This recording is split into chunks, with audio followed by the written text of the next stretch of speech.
मैं हूं नवजोत रंधावा और चर्चा हम यहां पर कर रहे हैं आज के सूर्य ग्रहण की। हमारे साथ तमाम खास मेहमान मौजूद है। परिचय करा देती हूं, अमिताभ पांडे जी हमारे साथ वैज्ञानिक मौजूद है। गौर रजा साहब लगातार हमारे साथ बने हुए हैं। वैज्ञानिक पक्ष को यहां पर हम रखेंगे, लेकिन साथ ही साथ ज्योतिष पक्ष को भी यहां पर रखा जाएगा। हमारे साथ सर्वानंद सरस्वती जी मौजूद हैं और साथ ही साथ अजय भामी जी हमारे साथ जुड़ चुके हैं। तो हम बात कर रहे हैं सूर्य ग्रहण के महासंयोग की। शनि जयंती, वट सावित्री व्रत, ज्येष्ठ मास अमावस्या और सूर्य ग्रहण। सिर्फ 15 दिन बीते हैं जब चंद्र ग्रहण लगा था और अब करीब 10 मिनट बाद सूर्य ग्रहण लगने वाला है।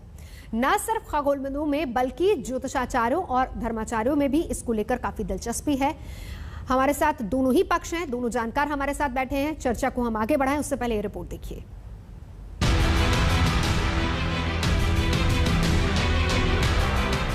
ये 26 मई की तस्वीर है जब यास तूफान ने पश्चिम बंगाल और उड़ीसा के तटीय इलाकों में भारी तबाही मचाई थी।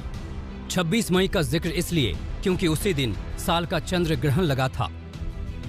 अब कल की तस्वीर देखिए। मुंबई में मॉनसून ने एंट्री ली और शहर पानी पानी हो गया। अगले 3 दिन तक मुंबई में बारिश का अनुमान है। आज भी बारिश का ऑरेंज अलर्ट है और इत्तफाक देखिए, आज सूर्य ग्रहण है। चंद्र ग्रहण के महज 15 दिन बाद ही सूर्य ग्रहण लग रहा है।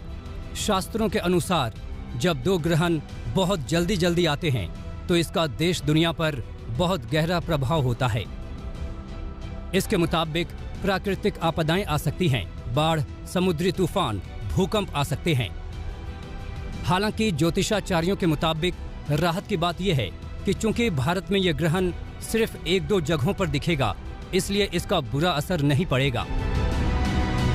जिस राष्ट्र में ये सूर्य ग्रहण तपित होकर के दिखाई देता है, उस राष्ट्र में उस ग्रहों की पीड़ाओं को, उस ग्रह जन्य बाधाओं को झेलना पड़ता है। लेकिन सौभाग्य से हमारे भारतवर्ष में ये ग्रहण नहीं दिखाई देगा, इसलिए भारतवर्ष में रहने वाले किसी भी प्राणी पर इसका कोई असर भी नहीं पड़ेगा।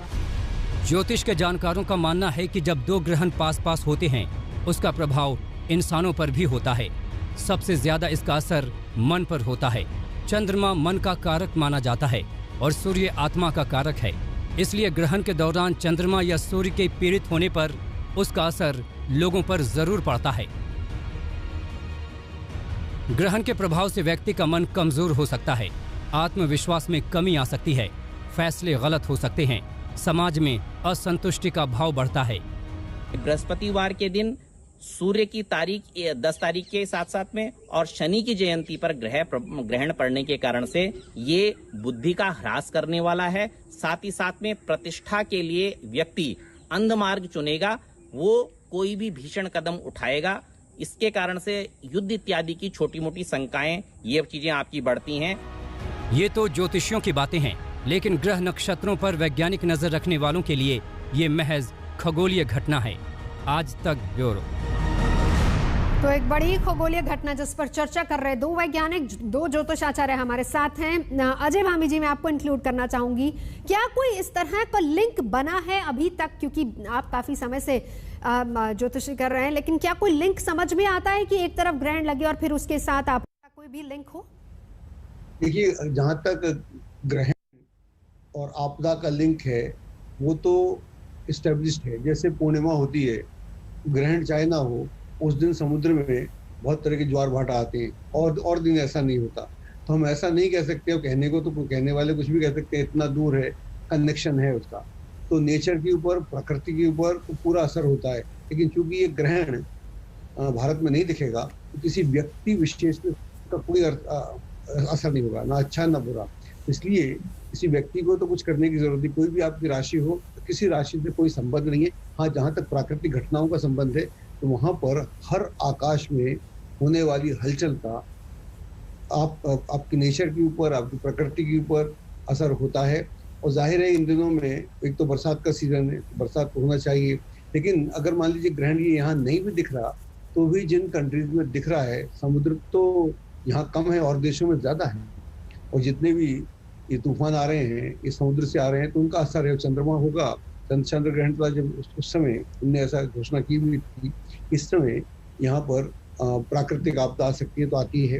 तो ये बरसात का सीजन भी बॉम्बे में अक्सर पहली बरसात ऐसी खतरनाक भी होती है। लेकिन नेचर पे, प्रकृति पे इसका पूरा असर है, व्यक्तियों पे इसका कोई असर नहीं है। अगर हम शास्त्र की बात करें तो कोई सूतक भी नहीं है, सूतक नहीं है तो किसी मंदिर के कपाट बंद नहीं है, और ये डूबता हुआ है, ये नागालैंड में दिखेगा अस्त होता हुआ और कश्मीर की पहाड़ियों में दिखेगा, तो कहीं दिख नहीं रहा। जब हमारा शास्त्र है डायरेक्ट साइंस है, परफेक्ट मतलब प्रत्यक्ष साइंस है, डायरेक्ट साइंस है, हमें जो दिखता है उसकी हम बात करते हैं, दिख ही नहीं रहा तो इसका असर प्रकृति अलग है। प्रकृति को तो सब मालूम रहता है ना कौन से ग्रह कब जा रहे हैं क्या नहीं जा रहे, लेकिन व्यक्तियों पर असर नहीं है। तो मैं व्यक्तियों को बोलना चाहता हूँ किसी भी राशि वाले को कोई विशेष कार्य आज के दिन नहीं करना चाहिए जो ग्रहण से संबंध रखता है। बिल्कुल। अमिताभ जी, विज्ञान आज की इस ग्रहण को किस नजर से देख रहा है? देखिए, अजय भांबी जी से मेरी कम से कम पिछले 10-15 सालों से लगातार टीवी चैनल पे बात हो रही है और बार बार एक ही उदाहरण देते हैं, समुद्र में ज्वार उठता है चंद्रमा के कारण। तो कभी किसी ने सुना है कि कुएं के पानी में कभी ज्वार आया हो, या कुएं का पानी का लेवल ऊपर उठ गया हो, या बाल्टी जो भरी रखी थी बाथरूम में पूर्णमासी के दिन या अमावस के दिन? पहले आप बीच में मत बोलिए प्लीज, बीच में मत बोलिए प्लीज में मत बोलिए। अजय जी, कभी भी ऐसा कोई अपनी प्रमाण बात मिला रख कि ले अमिताभ हमारे जी, शरीर में मैं जितना बिल्कुल पानी आपका होता एक है, रिएक्शन लूंगी। अमिताभ जी को पहले अपनी बात रखने दीजिए। तो हमारे ऊपर कितना उसका असर होता है वो जिसको वैज्ञानिक की भाषा में नगण्य प्रभाव बोलते हैं, ना के बराबर ना प्रभाव है। दरअसल जो असली कारण है उनको हम भूल जाते हैं इस तरह के अंधविश्वास के कारण से। आज जो तरह तरह के तूफान आ रहे हैं, जो प्राकृतिक आपदाएं इस तरह की आ रही है वातावरण से संबंधित, उसकी वजह है ग्लोबल वार्मिंग। आज कोई भी टीवी चैनल, कोई भी मीडिया ये बात नहीं कर रहा है कि पिछले 10 लाख साल से अधिक जो कार्बन डाइऑक्साइड का लेवल एटमॉस्फेयर हो गया, 10 लाख साल में इतना कार्बन डाइऑक्साइड का एटमॉस्फेयर में ये स्तर नहीं पहुंचा था, उसके कारण से 1.5 डिग्री से ऊपर हमारा अर्थ का एवरेज टेम्परेचर बढ़ गया है। तो ये विपदाएं जिससे असली कारण से लिंक्ड हैं उसकी और हम चिंता ही नहीं कर रहे, उसके बारे में बात ही नहीं कर रहे हैं। बिल्कुल ग्लोबल वार्मिंग का जिक्र किया, मैं यहाँ पर क्योंकि कुछ ही देर पहले अमिताभ जी, कुछ ही देर पहले स्वामी सर्वानंद सरस्वती जी ने इसी का जिक्र किया था कि प्रकृति से खिलवाड़ होगा तो फिर उसके बाद आपदा हम ही को झेलनी पड़ेगी, ये जिक्र अभी उन्होंने किया था। तो प्रकृति से खिलवाड़ वैज्ञानिक नहीं कर रहे हैं, प्रकृति से खिलवाड़ वैज्ञानिक नहीं कर रहे हैं, प्रकृति से खिलवाड़ हमारा स्वार्थ कर रहा है, हमारी जो इंडस्ट्रियल पॉलिसी है वो कर रही है, हमारे राजकारण उसको प्रभावित कर रहे हैं। प्रकृति वैज्ञानिकों का काम है कि प्रकृति की घटनाओं का अध्ययन करके उनके सही कारण बताना। तो ये वैज्ञानिकों ने ग्लोबल वार्मिंग पैदा नहीं की है, ग्लोबल वार्मिंग हुई हमारे आपाधापी से, हमारे स्वार्थों से, हमारे लालच से, और जिस तरह का हमने एक शोषण पे आधारित प्रकृति का शोषण करना, मनुष्यों का शोषण करना, इस तरह की सभ्यता जो हमने विकसित की है उसके कारण से विपदा आई है। तो उस विपदा के असली कारण को हमको समझना पड़ेगा। वो कारण सामाजिक भी हो सकते हैं, आर्थिक भी हो सकते हैं, राजनीतिक हो सकते हैं और प्राकृतिक भी हो सकते हैं। तो जो प्राकृतिक कारण है उनको ठीक से अध्ययन करके उसका निदान ढूंढना पड़ेगा। समुद्र में आए ज्वार भाटे का या चंद्रमा के गुरुत्वाकर्षण का इस तरह के वातावरण पर प्रभाव कोई भी आज तक वैज्ञानिक लगातार पिछले 200-300 साल से अध्ययन कर रहे हैं। कोई भी अगर मतलब 0.1% भी प्रभाव होता है तो वो सामने लाया जाता। ऐसा इस तरह का कोई भी प्रभाव का कोई हमारे सामने नहीं आया। दिक्कत इस सबसे बड़ी हो जाती है कि हम जो अपनी वैज्ञानिक खोज है उनको करना बंद कर देते हैं अंधविश्वासों में उलझ के। हमारे विज्ञान की दिशा आगे भटक जाती है, हमारे विद्यार्थी इस तरह के अंधविश्वासों में फंस जाते हैं। आज दूसरे तारों के ग्रहण का अध्ययन करके नए नए ग्रहों की खोज की जा रही है। अभी एक James Webb telescope America NASA अंतरिक्ष में स्थापित करना जा रहा है जो पृथ्वी से सैकड़ों प्रकाश वर्ष दूर ग्रहों के ऊपर वातावरण कैसा है, कैसा उसका एटमॉस्फेयर है, वहाँ ऑक्सीजन है कि नहीं, जीवन है कि नहीं, इसका पता नहीं लगे हुए हैं। आज अभी भी हम हजारों वर्ष पुराने जो अंधविश्वास है उसकी बेड़ियों में जकड़े हुए हैं। ये वाकई बहुत शर्म की बात। अजय भांबी जी, इस पर अपनी बात आप रखिएगा, लेकिन एक सवाल साथ ही साथ मेरा ये भी है कि ग्रहण को लेकर हमेशा नेगेटिविटी क्यों फैलाई जाती है कि आपदा आ जाएगी, क्यों ऐसी चीजें होती हैं? देखिए, जब भी ग्रहण होता है, चाहे वो सूर्य ग्रहण हो या चंद्र ग्रहण हो, तो वो स्थिति है जहाँ पर या तो सूर्य चंद्र साथ में है तब सूर्य ग्रहण होता है, सूर्य चंद्र अपोजिट है तो चंद्र ग्रहण होता है। तो वहाँ पर एनर्जी डेफिनेट डिस्टर्ब होती है। ये अभी महाराज बोल रहे थे कि सब प्राकृतिक चेंजेस आ रहे हैं, तो हम तो प्रकृति की बात मैं भी कह रहा हूँ ग्रहों का असर प्रकृति पर सबसे ज्यादा होता है, इमीडिएट देखने को मिलता है, उसके प्रभाव बहुत दूर तक मिलते हैं। अगर आदमी इतना लालची हो गया तो लालची होने में कुछ ना कुछ तो ग्रहों का योगदान होना चाहिए। सिर्फ उसका लालच इसलिए तो नहीं होना चाहिए, चाहे सरकारी हो चाहे कुछ हो।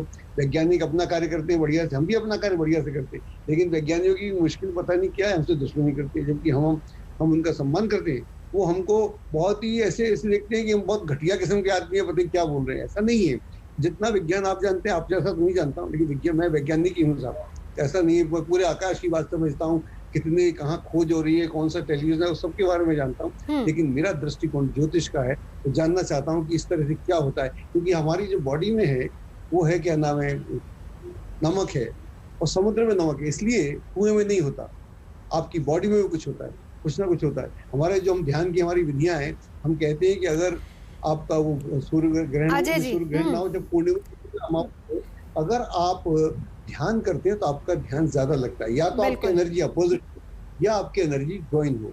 तो इसमें कोई ऐसी बात नहीं। चलिए 1:42 का अजय जी वक्त है जिस वक्त ग्रहण शुरू हो जाएगा। मैं जल्दी से एक रिएक्शन गौर रजा साहब का, क्योंकि मुस्कुरा रहे थे आपकी बात सुनकर। गौर साहब, भाई जिसने भी 10वां पास किया है इस देश के अंदर, उसको एक सिंपल इक्वेशन पता है साइंस की, m1 * m2 / r²।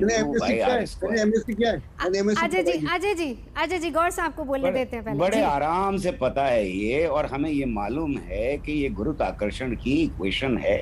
इससे हम कैलकुलेट कर सकते हैं कि हमारे घर में फ्रिज जो रखा हुआ है, जो हमारे पास से मोटर गुजर रही है, उसका गुरुत्वाकर्षण हमारे ऊपर कहीं ज्यादा है बनिस्बत चंद्रमा के। तो ये तो है बेकार की बात कि आप इस्तेमाल कर लेंगे, सॉल्ट होते हैं, नमक होते हैं, तो उसमें एनर्जी होती है। ये चीजें भ्रांतियां फैलाने वाली चीजें हैं, मेरे ख्याल में इससे बचना चाहिए।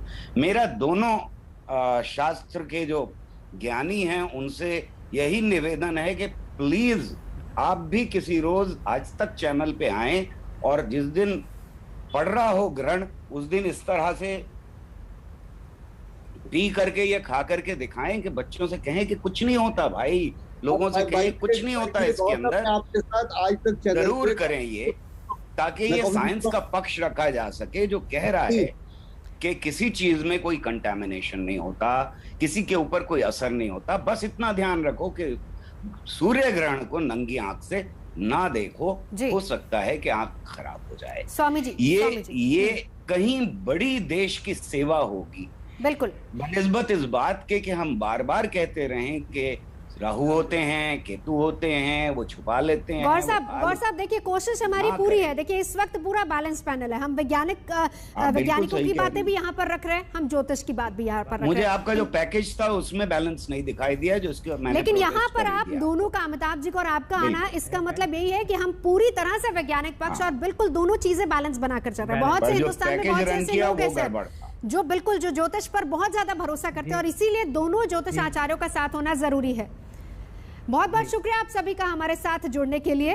तो पूरा बड़ा पैनल जिससे